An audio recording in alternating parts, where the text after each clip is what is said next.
rites is really the sort of common term for holy unction, which is a sacramental rite that's practiced in the Orthodox and the Catholic Church. Some Episcopalians sometimes do it too, but it's also known as the anointing of the sick. It's where you use blessed oil to pray for the physical and mental and spiritual healing and forgiveness of sins and strength of a penitent, of a, you know, of a, right. of a, So of if a you communicant. if you can't deploy, if you cannot apply the oil, does it lack the substance? Well, usually there would be accommodations for this. Like, you know, that there's this idea in Catholic medieval theology. Well, what if someone wants to get baptized and there's no water? Can you use sand? Sure. Or what about if there's nothing to baptize? Well, there's the baptism of desire. So yeah, this is based, of course, on the intent. Right. Intent. James 5:14-16. So the anointing of the sick, which is very important. I've done it for people before, and it's a wonderful thing to do. Also, I would like to take us to a little medieval theology. Martin Luther's Simo Justus et Peccator, at the same time, sinner and saint. This was, of course, in contradiction to the Catholic view that you're always kind of a sinner or a saint, right? That you went in and out of these the status, depending on, you know, whether you were good or naughty, and the sacramental system kind of cleansed you, but then you could lose that cleansing. And for people like Luther, who had a pretty sensitive soul, you know, he was always worried that he was losing his salvation and that God was angry with him. And he came up with an alternative that said God's determination about us is not based on the inside of us and how we feel, but on his verdict outside of us, because we are all mixed bags at the same time, sinner and saint. Simul Justus et Peccator. So that's the long theological way of expanding and expounding upon your point that we are all flawed, right? That all of us, who, if we were put in the court of public opinion with all our warts, would stand. A friend, an Episcopal priest in New York, said that we're all 2 days and 3 bad decisions away from being a tabloid, or 3 days and 3 bad decisions from being a tabloid headline, and usually he's on day 2. So, you know, we're all a mess, I think, and I think we should give Dr. Fauci some grace for that. You know, it's funny, I listened to one podcast, they said men should keep journals, not diaries. So that was sort of a blow, for a woman said that, a blow from or for the manosphere, I suppose. But I think if any of us had kept honest diaries, which is there such a thing as honest diaries, because even when you're writing our diaries, if you're honest psychologically, you're probably imagining it being read. So even then, we're performative, right? We're such complex human beings psychologically, complex creatures. But yeah, I think that we should give Dr. Fauci some grace, like we should give everybody grace, because we're all complicated. And if any of us had some of our narcissistic tendencies exposed, it could be ugly, especially if the person exposing them had subpoena power and government authority and things like that. So that being said, yeah, Dr. Fauci told some fibs. He told some lies. I think that's clear, that he was not entirely truthful with the American people. Now, in his defense, people lie in offices like his, in situations like his. Why do they lie? He's not lying for great personal gain. He's not lying to protect himself from embarrassment. He was lying largely to avert panic, right? And because they didn't have all the facts. And so I think, no, does that excuse it? Maybe, maybe not. Or does it mitigate it? Certainly, possibly. But I mean, I think that I think we ought to have some sympathy for people who are trying to avert panic in a situation that is fast moving, and we didn't know what the hell was going on. Nobody knew what the hell was going on, right? Including him. So I have some grace there too. I mean, for trying to serve the public's interest by trying to say assuring things, reassuring things, even as, you know, the great line from Top Gun said to Tom Cruise's character, Maverick, your ego is writing checks your body can't cash. So maybe he was writing checks that his ultimate reputation would not be able to cash down the road. But I mean, I do have some sympathy. I also think that despite Rand Paul's obsession, I like that Dr. Fauci called it an obsession, a byproduct of the obsession is we got some facts out, right? This is part of the nature of the adversarial system, right? We have an adversarial system that is populated by sinners. Reinhold Niebuhr said the only empirically verifiable Christian doctrine is original sin. You don't even need a God to prove original sin. Just look at, spend a day in New York City like you do, Gary, and you'll see some foibles of people, or just get married or something, right? And you'll see that we're all sinners. We all have our dark moments, and the fact that maybe Rand Paul was obsessive doesn't change the fact that the adversarial system was an outlet for his obsession and got us some truth about the nature of what really happened in the pandemic, and truth that's valuable so that we can have it to reflect on when the next pandemic hits, which inevitably will hit. I don't know when, but these things happen. Nature evolves. We're getting a more and more populated world, and we're doing more and more interesting things with therapies and genetic manipulation. We're going to have more pandemics, and so we benefit from this knowledge. I wish it could be more charitably? Yes, I wish our public discourse was more charitable. I wish our clubhouse discourse was often more charitable. But we're dealing with flawed people, and so, but that, in some sense, the flaws were to an advantage. Just like I think there'll be an advantage. There are flawed Democrats that, if they win the House, will use the mechanisms of the House to do hearings and oversight. And will that all be done from pure motives? Will some of it be done because of just ire for the president? Of course. Yet that ire won't invalidate any truth that gets dug up, or any mitigating of some of the autocratic impulses and tendencies of the president. So, yeah, I think that on some level, despite the fact that I think things were a little rough on Dr. Fauci, I'm glad we have an adversarial system, because we need to, in a democracy, we need to debate these things in the light of day, and we need an informed electorate. And this serves to inform the electorate, and serves to inform us and inform our choices about who we will vote for. Now maybe we'll start asking people in debates, what would you do during the next pandemic? How much authority do you think the government should have to shut down things like schools? And what do you think what impact do you think that has on our mental health collectively as a society? These are questions worth asking. And I think that Dr. Fauci, and I'm a pro-vaxxer. I'm not anti. I go to CVS and just say, what vaccines can I get? I love vaccines. I just went in the other day. I was walking by. I actually walked in. No, it does maybe has something to do with my pharmacist is very cute. But I asked her, what can I get this week? And so I am totally a pro-vaxxer. But I think it's worth debating the stuff in the light of day. So what is Dr. Fauci? Is he a public hero or a public health hero or an evil scientist? What's the I think he's a human being. I think he's a human being who, because of his position, deserves some scrutiny. And that scrutiny, I think, will benefit us in the short and long term. And he's also someone, that deserves some grace. He had a complicated job, and I think he was trying to execute that job in a way that wouldn't cause panic in a situation that was moving incredibly fast in the time. So I have some grace and sympathy for Dr. Fauci. At the same time, Gary, I'm grateful for an adversarial system that gets this stuff in the light of day. That's longer than I usually speak. So I say, good day, my friend. Oh boy.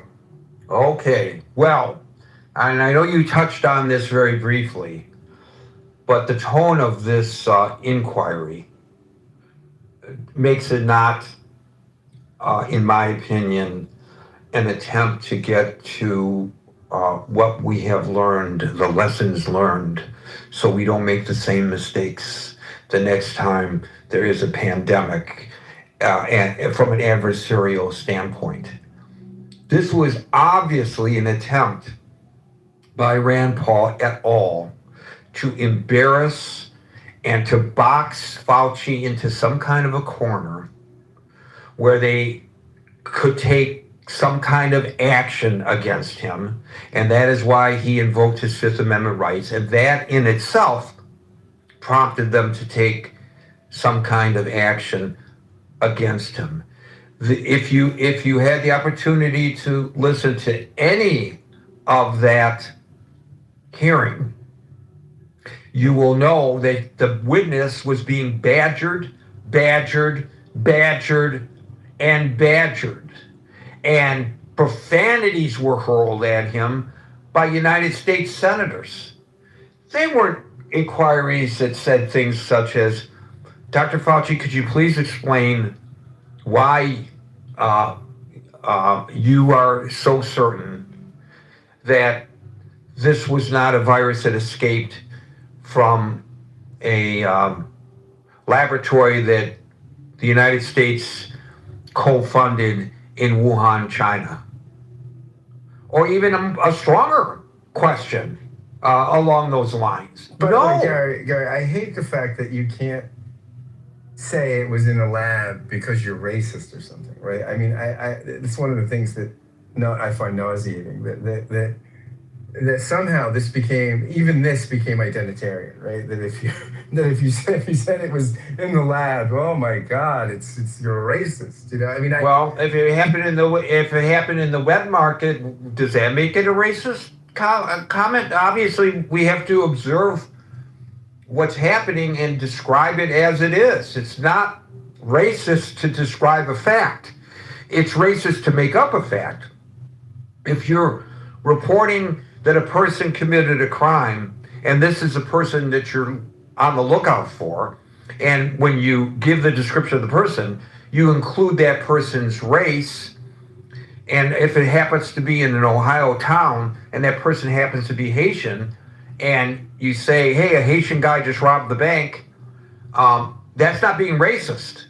But if you say Haitians in this same town are kidnapping people's dogs and cats and cooking them over the Spitfire, that is racist. So it's all about the context.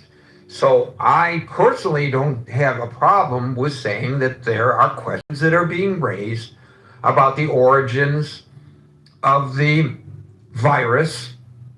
And one of the theories, and that's all it is at this point, is that it was manufactured in a lab and somehow got out, and that lab happened to be in Wuhan, China.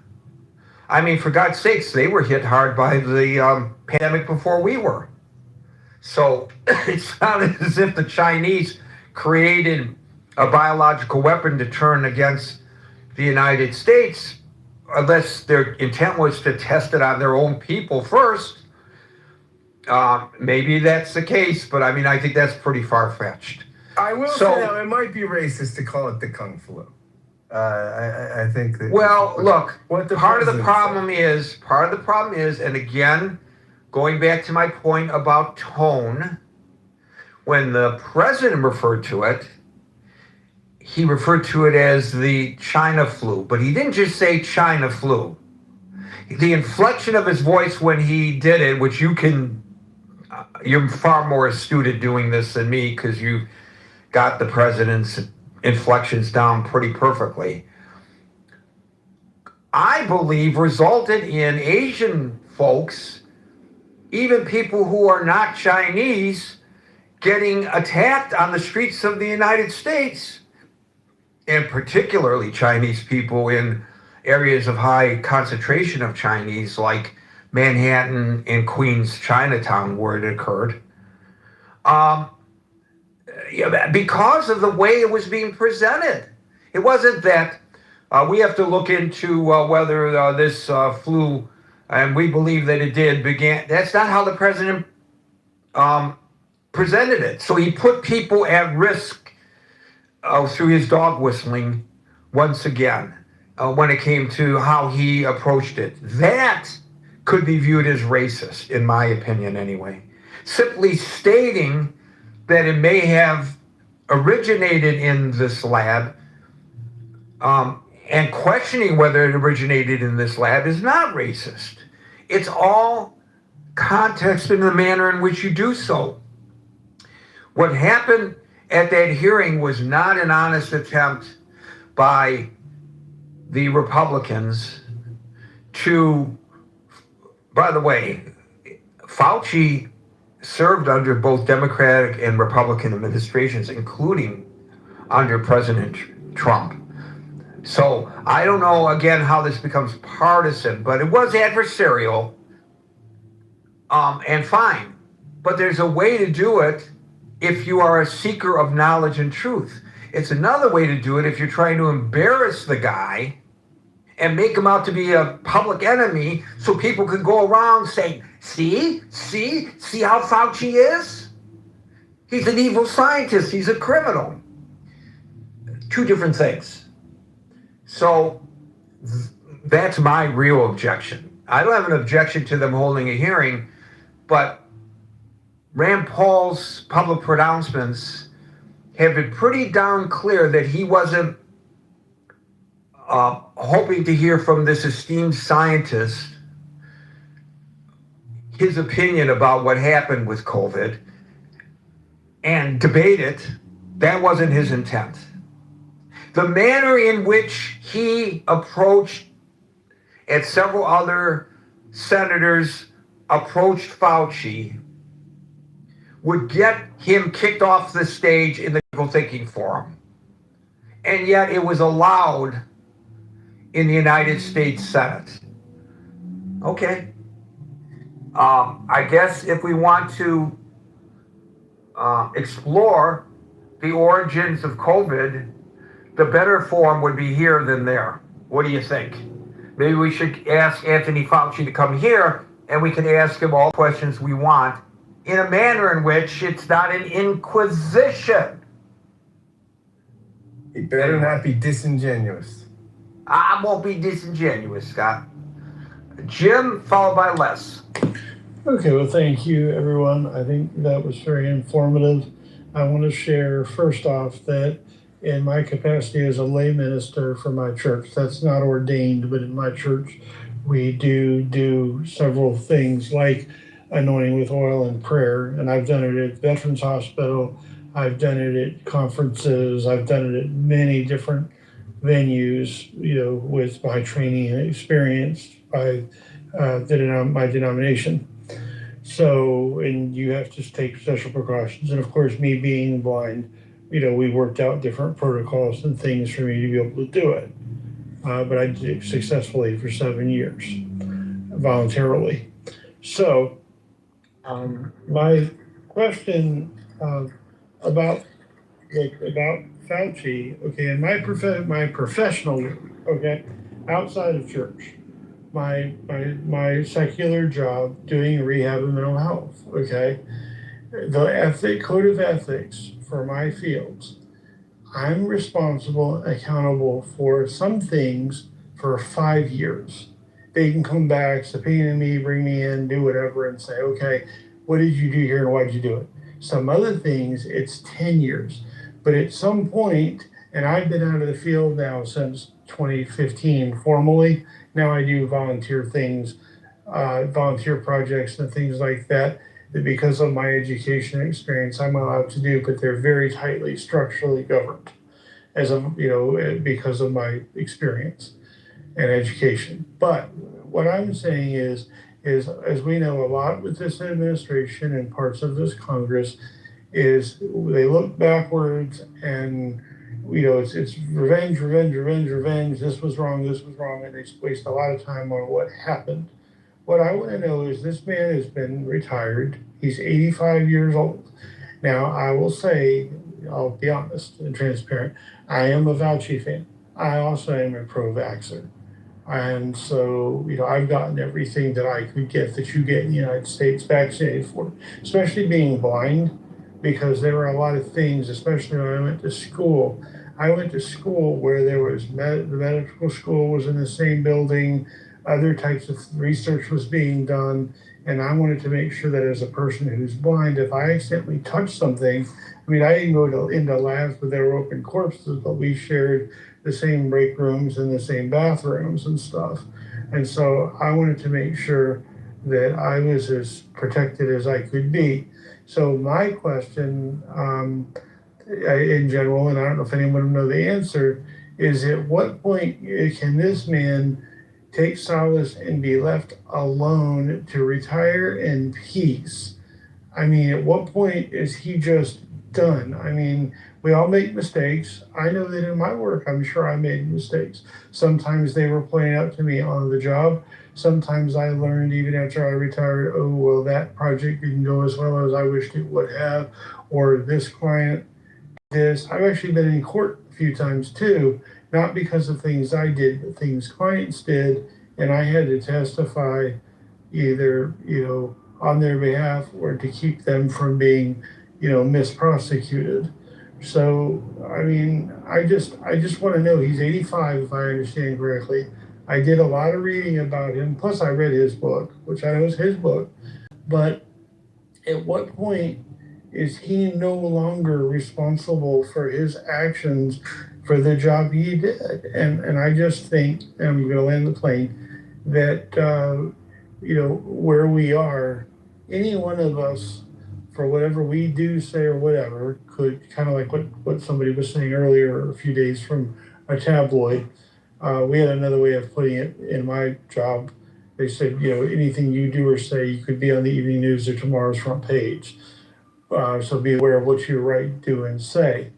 But I just wonder when he can say, okay, you can't bother me anymore. I'm a private citizen. I mean, why aren't we going back and still persecuting the people that were supposed to be over everything with 9/11? Because we had the investigation, we know, and it's awful. But I mean, Condoleezza and all those other ones aren't still being held up on pikes.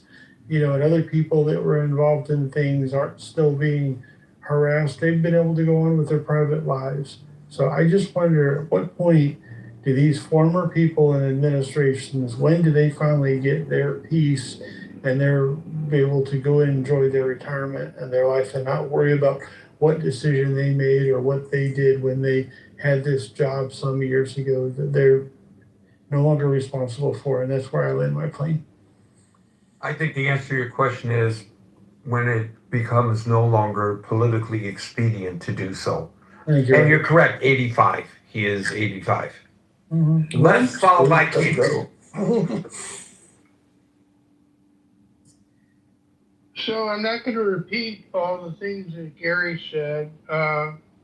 He saved millions of lives, and if you had to put him in a, in terms of percentage of people that have saved lives, he would be in the top 1%.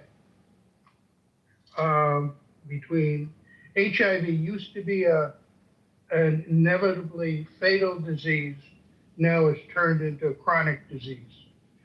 And we also have all the vaccination that was done in the poor countries that have saved millions of people. And this is ongoing. In terms of the SARS-2 virus, let's look at the origin. Where did SARS-1? Where do most diseases come from? They're called zoonotic. They originate in animals. SARS-1 was the we saw every 10 years we're seeing another one of these coronaviruses that are emerging. First we had SARS-1, and SARS-1 has been found. It took a long time, but we found that it originated in these Birds.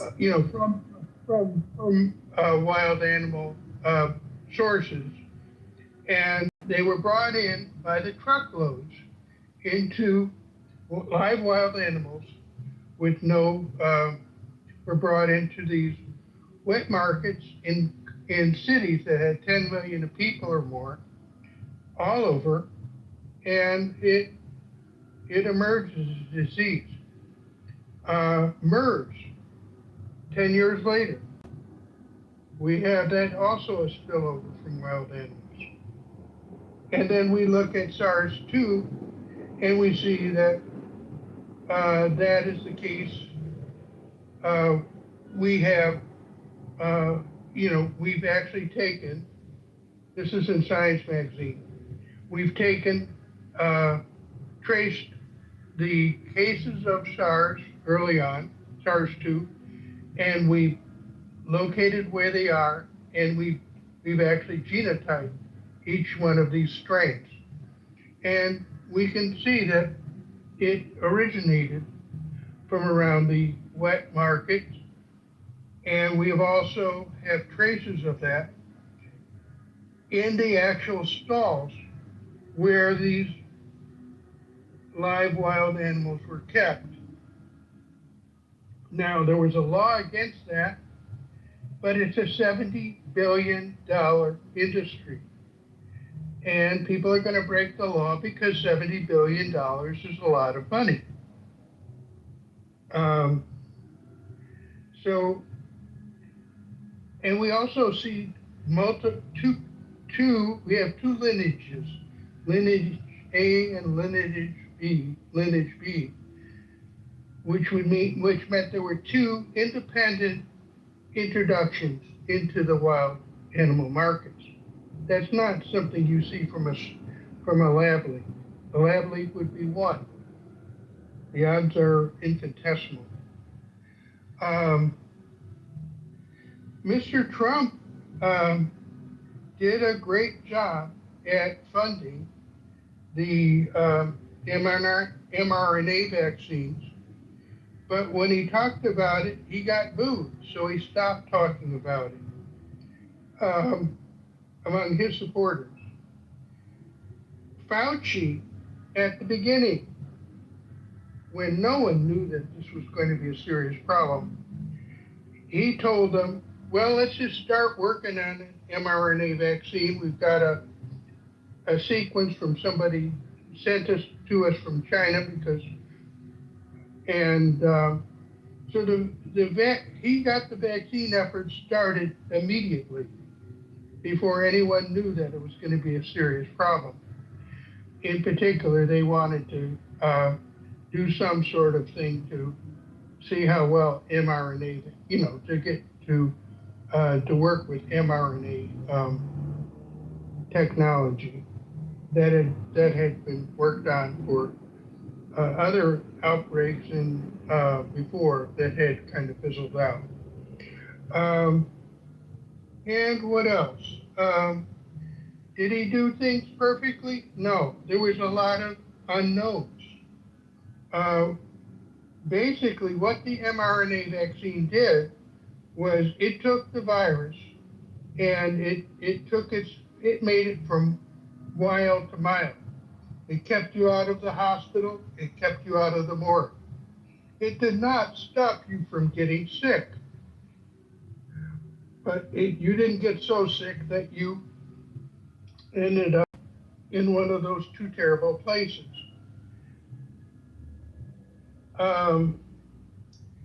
And again, I think Trump was trying to deflect responsibility by blaming it on China. Now, were the wild animal markets responsible? In some sense, could you blame that on China? Yeah, I guess you could. But I think Mr. Trump is doing what he always does, which is if he's got a problem, don't blame me, blame somebody else. And what else? In terms of mistakes that Mr. Fauci made, as people have said, SARS-2 was a novel virus.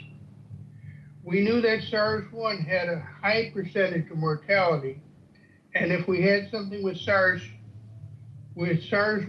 mortality, but worked more like the common cold and spreading, we would have, basically civilization could be destroyed because the hospital system wouldn't be able to keep up, etc. And I think in retrospect, the school closures were a bad idea because children weren't all that vulnerable. Certainly the older teachers were, but they should have worked around that somehow. Um, and I could talk all day, but there are a lot of people that want to talk and have things to say. I'd love to hear from them. Thank you. So, the Wuhan market, the suspect Wuhan market, is both a wet market and a live animal market. Wet markets are common throughout the world. They're not novel at all. Every nation has wet markets. Actually, every nation on earth permit the more risky live animal markets for standardized domestic livestock. I'm reading this from the World Health Organization, which, of course, some people, based on the president's condemnation of the WHO, would say is not a credible source.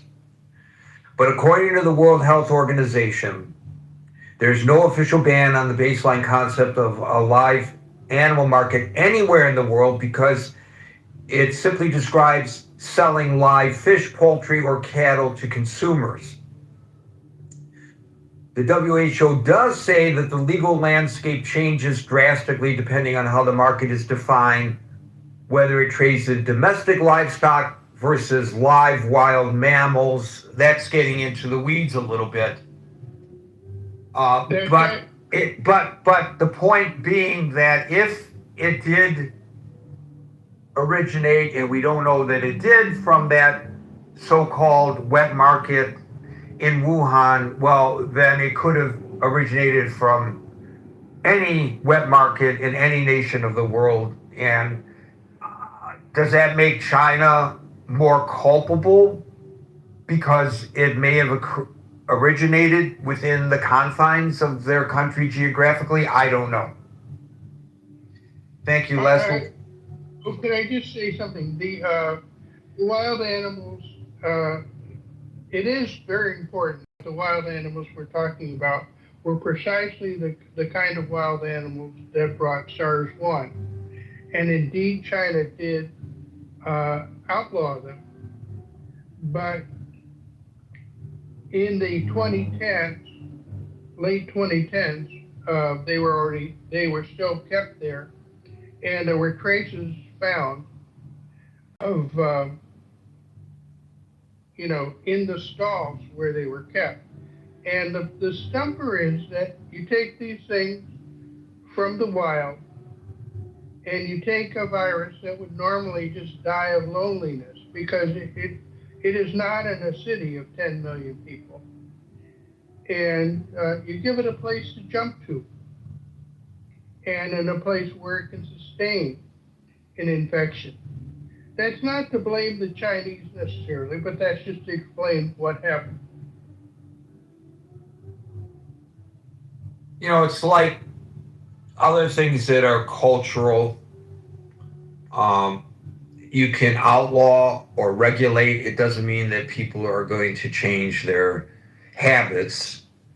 And there may be some enforcement, but it still doesn't eradicate it completely. Cockfighting is an example. Consuming of dogs is another example. Some things are ingrained in a culture, and as people get more information about the dangers or the downside of the various activities, there are regulations put into place. The amount of enforcement is not uniform, and so things do happen. Again, we do not know to this day with certainty the origins of the COVID virus. We don't know for certain. King followed by El Normal. Thank you, Len. Afternoon, Gary. Good evening. I just wanted to enter in the conversation again. I have this thing about memory. Part of the reason that the children were kept home from school and there were school closures were not just because of older teachers, but because of the risk presented to multi generational households. And since the pandemic, there have been medical studies that have been published in JAMA and other medical journals that kind of shed light on the percentage of COVID deaths related to older people who lived with, they were multi generational homes. So Right, I just right. wanted And to that point, I don't know in the aggregate if those communities which regulated in-person schooling, because this was not regulated by Fauci or the federal government, it was Correct. regulated by the individual communities. Correct. There were positives and there were negatives. One of the positives is what you just suggested. It mitigated the spread of the virus to elderly people living within the households of the children. But it also retarded the academic prowess of a generation of children. That's also been documented. I don't know in the aggregate whether one would say that those decisions made on the local level were positive or negative, because there are both positive and negative aspects of it. And that's well worth debate. And it's probably worth greater analysis than that I'm aware of, at least thus far. But that wasn't mandated by Anthony Fauci. Anthony Fauci et al. Made recommendations, and some of those recommendations turned out to be good. Some of them turned out to be that they were wrong. I'll give you one that was wrong, benign, but wrong. You got to wipe the surface of every package that comes into your house, because initially they thought that the virus might be transmitted through your Amazon deliveries or your Instamarket grocery deliveries. So people were spraying that stuff down with Clorox. Okay, no harm, no foul in that, but they were wrong about it. But they issued that recommendation based on the science as they understood it at the time, which changed as the virus progressed for two reasons. One, they got a better understanding of what the virus really was doing. And two, the virus mutated constantly.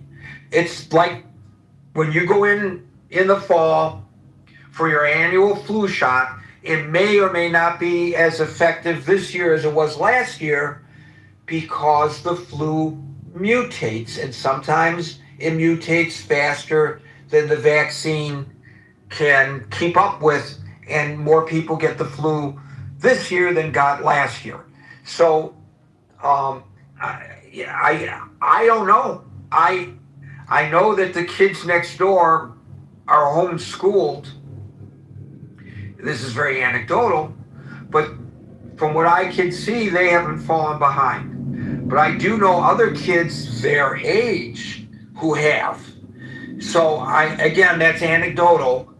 But on the other hand, the kids that were homeschooled didn't bring home the virus to their parents. I don't know that there's an answer to that one, King. Right. At least not now. Maybe exactly.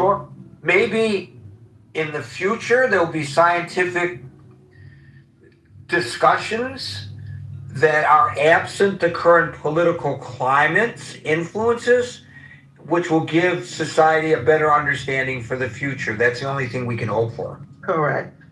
But also, you know, that outside of the political context, a lot of these outcomes are part and parcel of experiencing mass catastrophes, right? Like they're going to be there's going to be enormous damage to populations in a catastrophic situation, and that happens globally. With the spread of the virus. But as it relates to Scott's comment about emergency preparedness as it relates to pandemics, I just again want to remind people that those processes and that preparedness had been performed in the previous administration. As Les mentioned, we're talking about SARS-CoV-2, but we were already aware of SARS-CoV and MERS, and they were doing drills, pandemic drills, during the Obama administration, and it had been discussed early on that Trump threw out the pandemic playbook that Obama left for him. I think it's rich that none of these outraged senators are having Trump on the stand for what that could have caused, what harm that in itself caused the population when we ended up facing this thing, because it had been predicted. I'm looking at a article from the Washington Post entitled "This Mock Pandemic Killed 150,000 People." Next time. Now this was in 2018, right? It is not 2019. Like this is the result of all of those drills that were covered, very extensively in the media. I saw hospitals in major cities doing these drills, and it was talked about. But I'm not a fan necessarily. I don't see these people necessarily as evil or a hero. I can, there's overlap in professional settings where you're bound to these processes as it relates to emergency response, disaster recovery, and post-mortem, right? So in the engineering world, say, Amazon has an outage, there's a different level of response depending on the scale of the outage. And I would imagine that the same thing applies in the area of public health.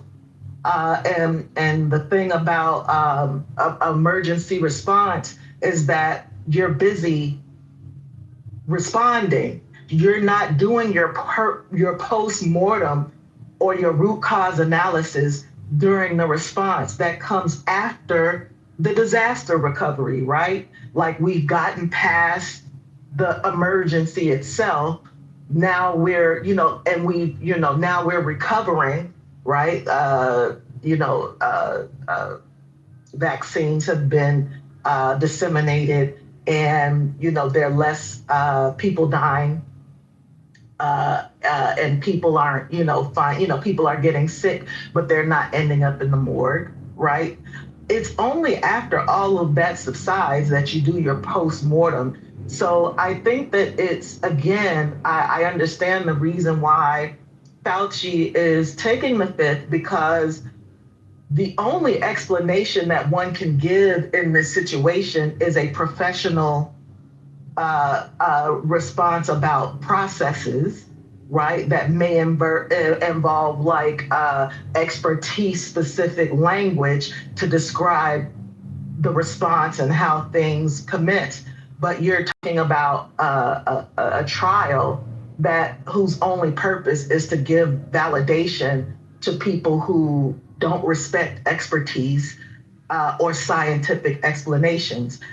There really is nothing scientific that's even being discussed. There are a lot of charges, like a lot of accusations being levied against this man, but none of this is truly useful from a scientific method, a scientific perspective, or like is going to help anyone prepare for the next pandemic. And given the fact that the nature of viruses is that they mutate, there will be another one, right? And nothing that we're doing, all the money that's being spent on these hearings, none of this is going to help us prepare for the next one. So I'll land with that because I know I can be long-winded, but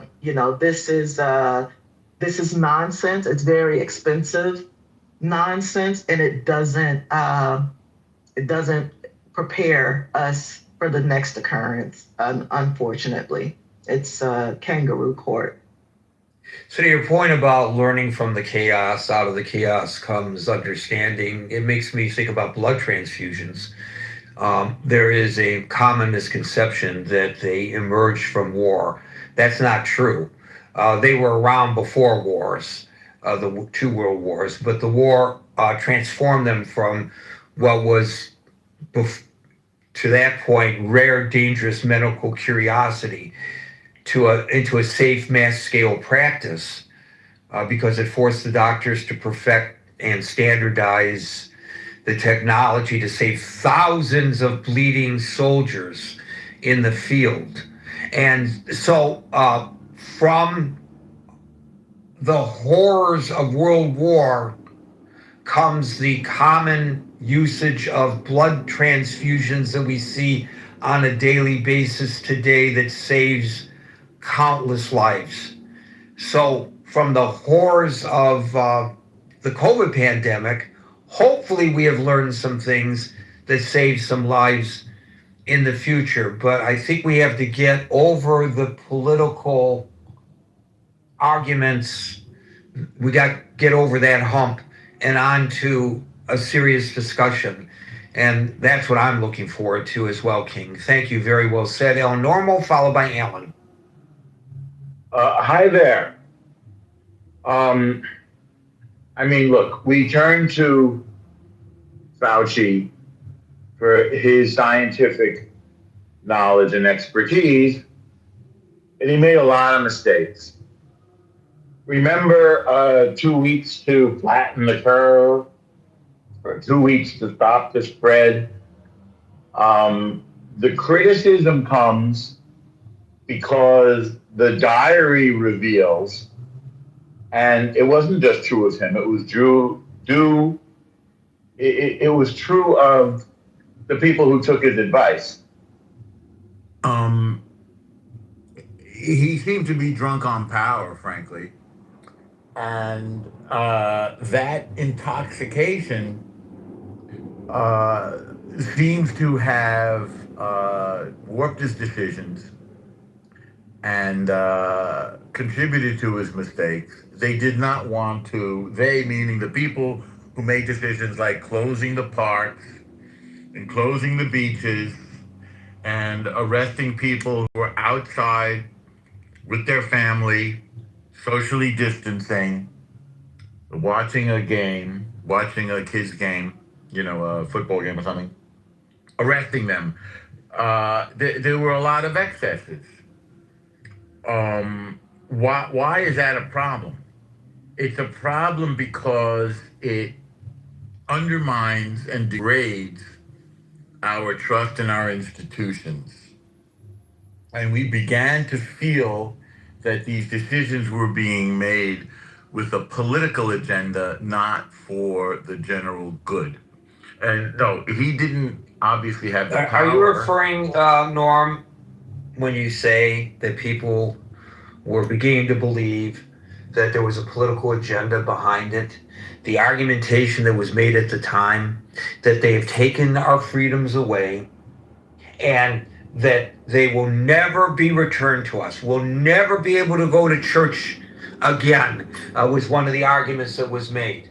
But No, it turns out that's not. thinking. It turns out that those predictions were completely way off base. I guess completely in way is redundant, but you got my point. Yeah, no, I'm not making extreme criticisms like that. I'm saying that this contributed massively to the corrosion of trust in our medical institutions. You now have anti-vax wackos, right? That came out of this because we began to see that Fauci was making mistakes, sometimes deliberately, as he did with masking. I mean, he was just untruthful. Well, about he was masking. not alone in that assessment. The World Health Organization was also making similar assessments. There were differences in the number of feet, or in the case of the World Health Organization, meters of distance. But at that time, when those recommendations were made, this wasn't just Anthony Fauci riding high on the power of being able to make recommendations to people and watch, to see like how people are going to respond to his recommendations. This was something that not everybody, but in general, the scientific community believed at the time that the recommendations were made.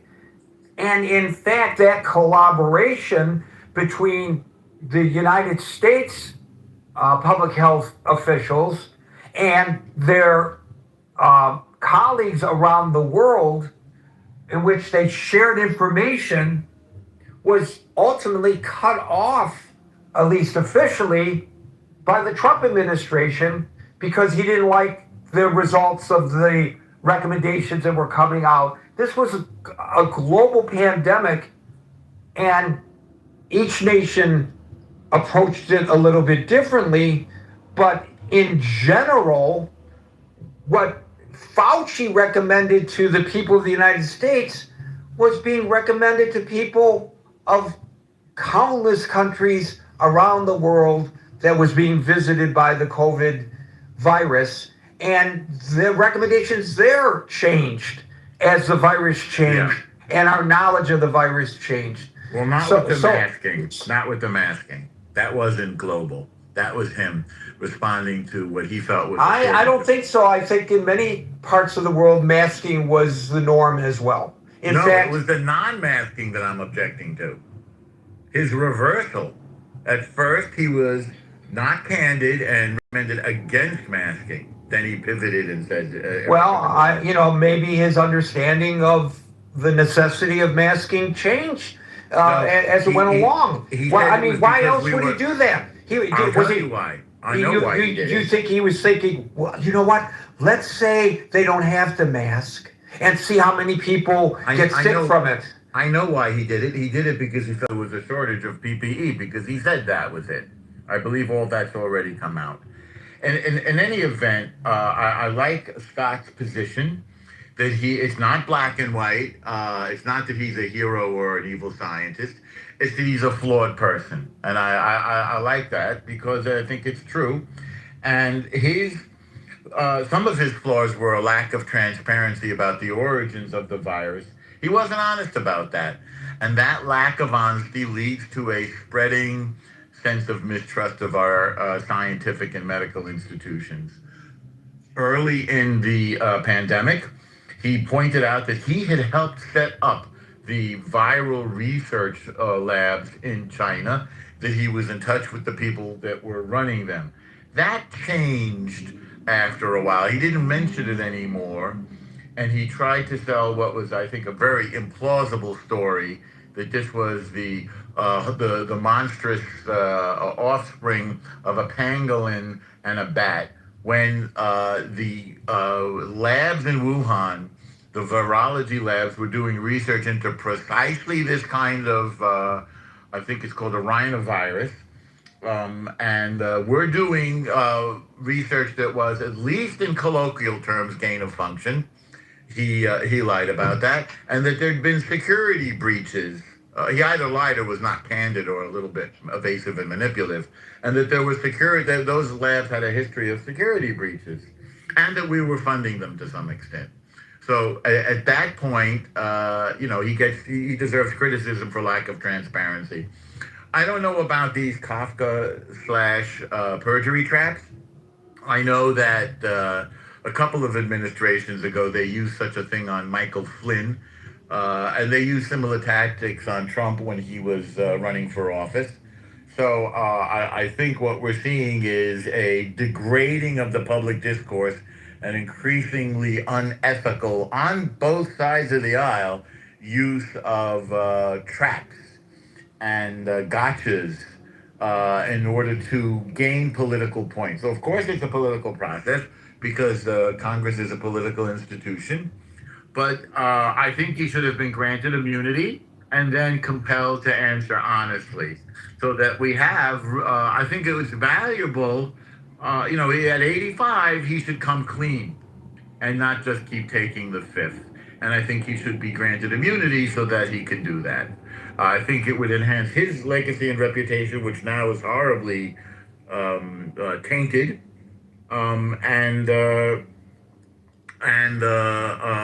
It would also help the public discourse, and particularly confidence in our meaning making institutions, universities, research labs, Congress, etc. Let's see if I got it. By the way, there were economically and psychologically devastating consequences to some of these mistakes. I think he should be given a pass on it. But you mentioned academic consequences to kids. I have and also then had school age kids, and the the psychological effects on this generation, I think, will last a lifetime. And the public schools closed, the private schools opened pretty quickly. By the fall of 2020, they were open, the private schools, and I don't see any negative consequences that came from opening those public schools. Came from opening those private schools. And my kid missed a really good education, and there's a wound that we'll carry for that. I'll end it there. So you're exactly right. In March 2020, on an interview on 60 Minutes, Fauci famously or infamously said, quote, "There's no reason to be walking around with a mask." He argued that while the masks might make people feel better, they were not providing the perfect protection people thought, and often led to people touching their faces more frequently. You're correct that he was wrong about that. How long did it take him to correct himself? Probably as long as it took to make up some more masks, because we couldn't buy any. I remember making my own. No, 3 weeks, less than a month later. Okay. On April 3rd, and I'm sure what happened here is that he got pushback from others in the public health sector saying, "What the hell are you talking about?" And so on April 3rd, so this was March 8th, on April 3rd, so basically 3 weeks later, Fauci said that Fauci and the CDC reversed course, recommending that all Americans wear cloth face coverings in public, and then later, of course, recommended the high quality N95 or KN95 as more contagious variants emerged. I had the benefit through all of this of knowing people in the health sector who I trust very much, who happen, by the way, to be staunch Trump supporting Republicans. And they, throughout the pandemic, urge people to wear not just masks, but N95 or KN95 respirators, because the other cloth masks that people wearing, like, banditos robbing the stagecoach, did nothing. So in that regard, he was right. Those made people feel good. He should have been, of course, honest and say, hey, people should be wearing masks. They should be N95 masks. They're not enough to go around. And there weren't. And the concern at that time was a triaging concern. I'm not saying that he was right to mislead the public, but there was a triaging concern, because even in hospitals and certainly in nursing homes, they were reusing masks which of course you're not supposed to do. They lose their functionality if you reuse them. If you're a healthcare professional, you use the mask at the end of your shift, you discard it, use another one in the beginning of your next shift. There weren't enough even for the healthcare professionals. So I think what was happening is that he was triaging the situation, but in so doing, he misled the public. You're correct. But that misleading of the public lasted for 3 weeks before he recognized the error of his strategy and he changed ways, and not just him, but the CDC as well. And so I don't know if they want to cut him off his legs off at his knees and call him Shorty because of that today. I guess you could do that. But I think that your approach to it and Scott's approach to it is a far more prudent way of looking at this error in judgment during an interview on 60 Minutes, which misled the public. And of course, in the long run, because he said one thing today and another thing tomorrow, he probably wasn't thinking that by doing so would erode confidence in the public health sector. And I think you're correct about that observation. Thank you, Norm. We'll go to Alan, followed by Daryl. Gary, I'm really pleased with where Norm landed his plane. I was losing my temper earlier. I think Anthony Fauci is a hero, but whether he's a hero or not is not the point. I think he had the perfect right to plead the fifth, and I think that Norm's suggestion that he be given immunity is a good suggestion. And I really want to commend people whenever they suggest something that is practical. I think we need to put this thing in context. I don't think any of this criticism of Fauci is fair. You have to remember that at the time, you had a president, the person with the largest megaphone in the world, suggesting that people take ivermectin. You had a president in the bully pulpit suggesting that people put bleach in their arms. And I think that that was pulpit abuse. Donald Trump is not like a guy in the bar or even somebody in the critical thinking forum where anybody can have an opinion.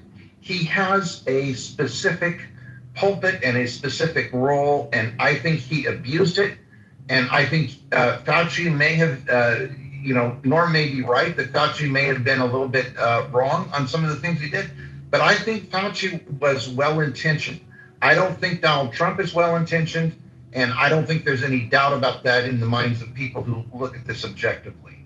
Now, I don't think if an endodontist wanted to do cataract surgery, it would be appropriate.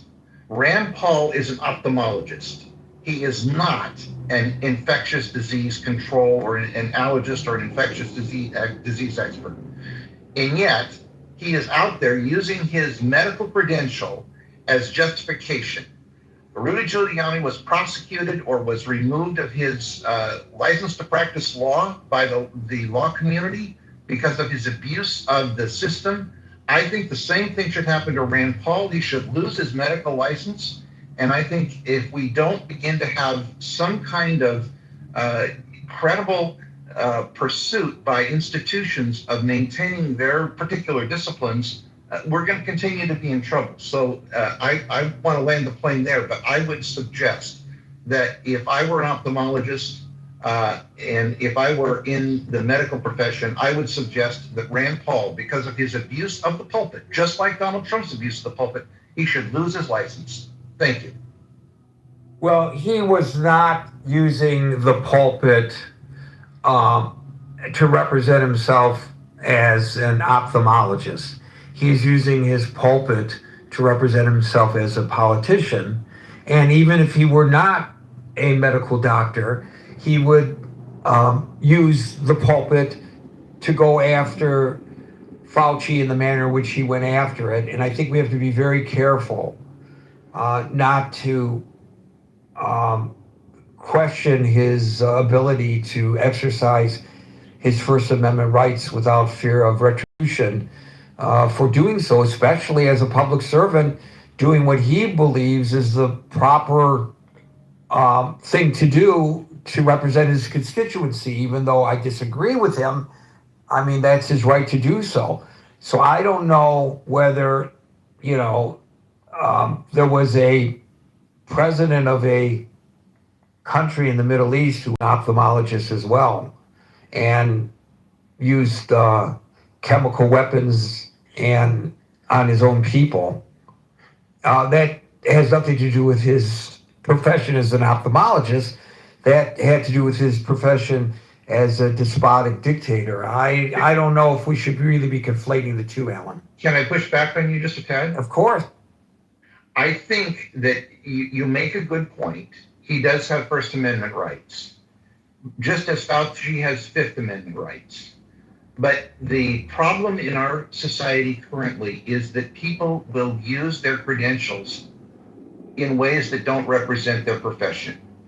And since the Congress has failed, and I think it has failed, and since the presidency has definitely failed, the professional organizations, whether they're law or medicine, are in a better position to represent their discipline than the average consumer. And my only point is there's a big difference between me giving my opinion in the critical thinking forum or sitting on a bar stool than there is for a president or for someone with a given credential. So we get very upset when ministers sexually abuse children. We should. I think this is a similar abuse of Ron Paul's discipline, and you and I can disagree about it, but I wish that at least it would be brought up by his peers, because the Republicans in Congress have completely failed us by not standing up to this president, just as I was trying to say the other day that the Democrats have failed by not standing up to the socialists, the Democratic Socialists. So I think that I'm trying to say that I'm being consistent.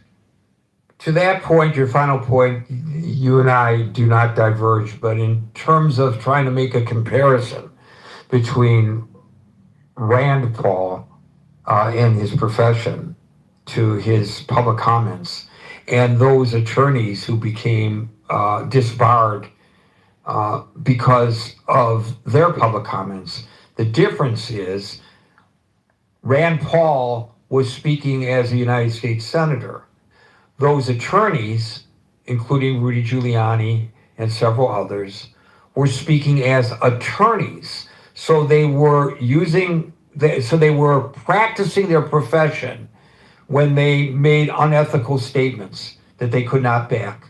He's not practicing his profession. He may be leaning on the credential for credibility purposes, but that's something that people do politically all the time. There are a lot of people in Congress who we think are experts when it comes to the military because they served in the military, and maybe they are.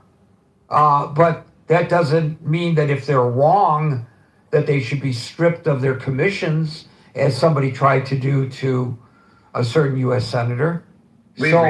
So that's that's why I feel uncomfortable with suggesting that the AMA or the licensing authority in his state take a look at his license. He's not, he doesn't have a practice open anyway, It's a thin line, Gary. I acknowledge that you're right. It's a thin line.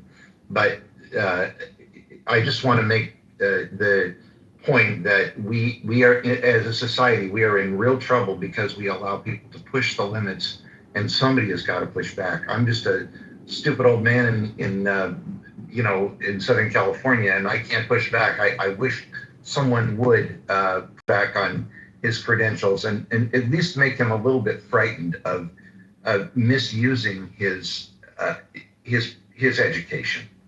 I think to the larger point that you made about the internal workings of the Republican Party, I wish there were John Fettermans in the Republican Party.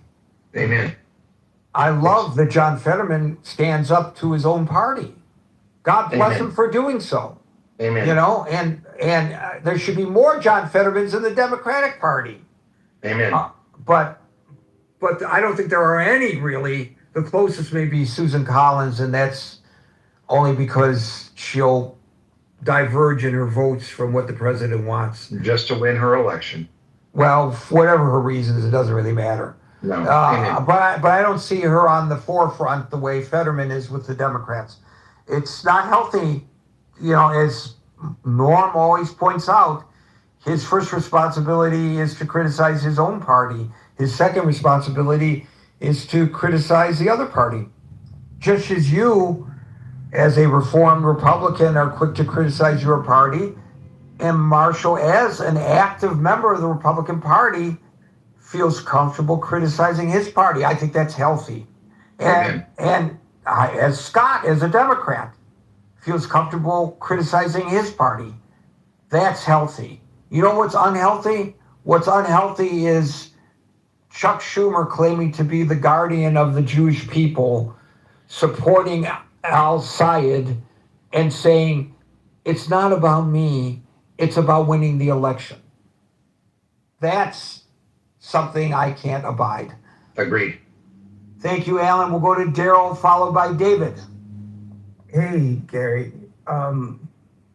So this a lot of this is like Monday morning quarterbacking, right? So, I think, were you in Jersey during COVID, Gary, or were you in Jersey at the time? Not only was I in Jersey, but I had one of those passes that allowed me to go through the Lincoln Tunnel should my vehicle be stopped, my Uber be stopped, because they gave me an Uber every day because I was considered, I don't know why, somebody made a real bad decision, but they decided I was an essential worker. So I came into the city every single day. The real essential workers were the paramedics, the nurses, the doctors, etc. I'm not an essential worker, but for some reason I was so anointed. I still kind of proudly carry that useless pass now in my wallet, just because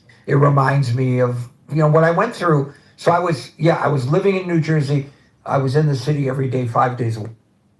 So I remember this because I live in a 40-story apartment building, and I remember, to Norm, to something Marshall said, to something Scott said, and to something you emphasized, right? As late as March in 2020, they were still saying, the WHO, not even our own administration, WHO was saying that COVID was not airborne. And they were telling you to avoid, remember, big droplets, spray down, like you had said, spray things with bleach, blah, blah, blah, blah, blah. And I remember that when they first started saying, hey, this could be a problem. And I think it had something to do with a restaurant. Was it in Spain? Because Spain was one of the countries. I remember saying, okay, like a lot of people here in the city, if you lived in a building like mine, or if you rode the subway, by the time they said that, hey, this is airborne, places that are densely populated, we were done for the most part, right? So this idea that we can now, like, what is it, like 4.5, 5 years later, go back and do this autopsy when every day it seemed like the guidance was changing. It was, and Norm's right. They did say you don't need masks. And behind the scenes, they were really prepping for the worst. And I actually read Woodward's book. And I remember he said that he spoke to the president, and I think he said it was in March. And he said the president said, no, Bob, this is going to be bad. And, so they trot out Fauci, and I don't remember the woman's name, but it was Fauci and the other woman. And Dr. Birx. Dr. Birx, that's it. But if it weren't for the administration, we wouldn't know who Fauci was. It was actually, it was them saying, hey, this is the guy that is setting the policy. This is the guy that you should be listening to. And I personally think that it should have been, maybe this was not in his capacity. Maybe there was a little too much science happening. I think they could have given him a briefing. I think that leadership leads from the top down. And I think that I, again, Monday morning quarterbacking or 5 year later autopsying, I do find it questionable that, Fauci was given a pardon. I also remember that one of the scariest things, and I remember this vividly, when they said that this was breaking out in China and they were pushing people back into their homes and locking the houses from the outside with steel. I remember saying, hey, there's something wrong here. And yet at the same time, we had people saying, oh no, this is not a big deal, or just wear a mask, or just spray peroxide on your counters. And yet, if here from the East Coast, this is a very unique situation here. We are massively densely populated. In fact, if you look at some of the spikes that had happened, the only country that had a larger spike in a short period was actually Tokyo, because people literally live on top of each other. I don't actually know anyone who was not impacted by the outbreak.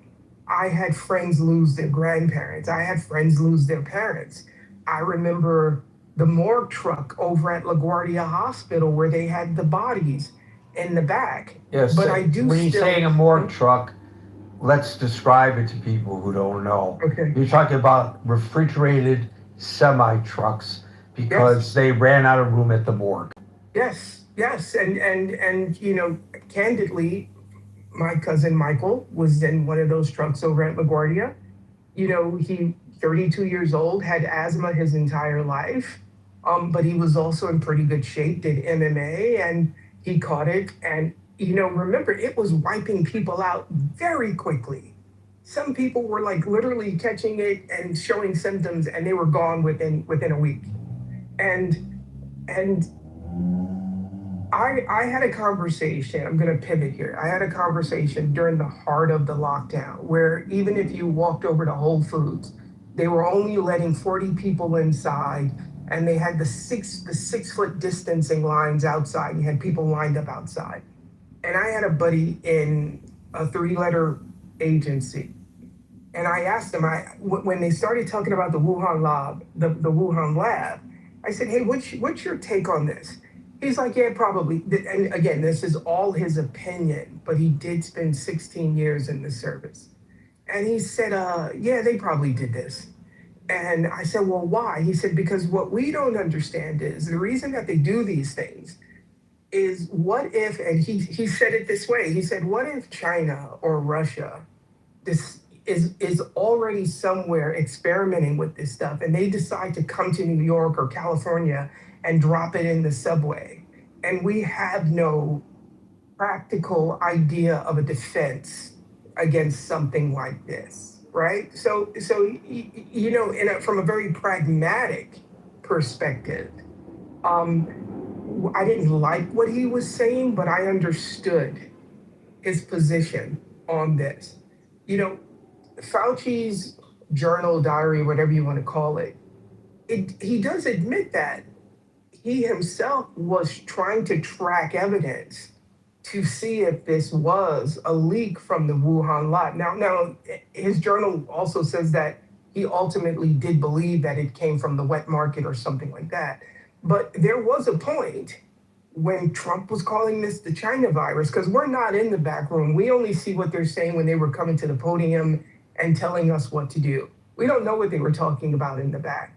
But we do know now, because of the journal, that Fauci himself was trying to find out if this was a lab leak.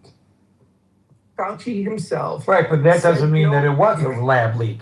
I mean, No, that's no. a prudent investigative Yes, measure to try to Yes. determine whether it came from there. yes. Oh. But what I'm also saying is publicly they were saying there's no way it was a lab leak. You know what I mean? So it's kind of like I'm Well, not, did they say there was Yeah. no way or there's no evidence? I think Fauci at some point did say that that it was almost impossible. I'll see if I can find the quote. And again, I'm not here to like talk about him. I'm simply here to say that we're here now holding an autopsy on something when it was chaos here. And when I would talk to people in Florida and they were talking about, oh, you New Yorkers, you're so extreme, you guys shut down the subway, you guys, and I'm saying, yeah, but we also have a medical truck out there because we don't have. By the way, they intubators. never really shut down the subway. They Yeah, shut I it thought down they from closed it. 1 a.m. to 5 a.m. It's a 24-hour subway service. They shut it down from 1 a.m. to 5 a.m. and they thoroughly cleaned every piece of equipment during that period of time. Mm-hmm.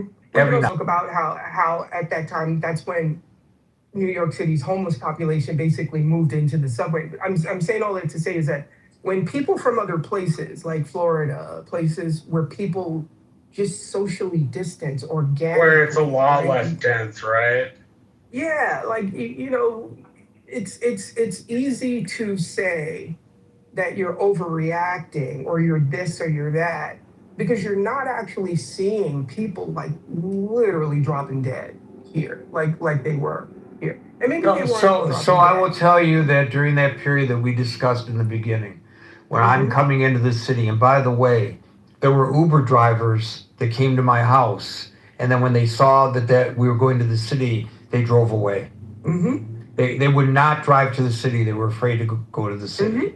But at any rate, during that period, and I'm not saying anything you don't already know, you live in the city, it was eerie because you could walk through Times Square and be the only person for blocks. Times Square.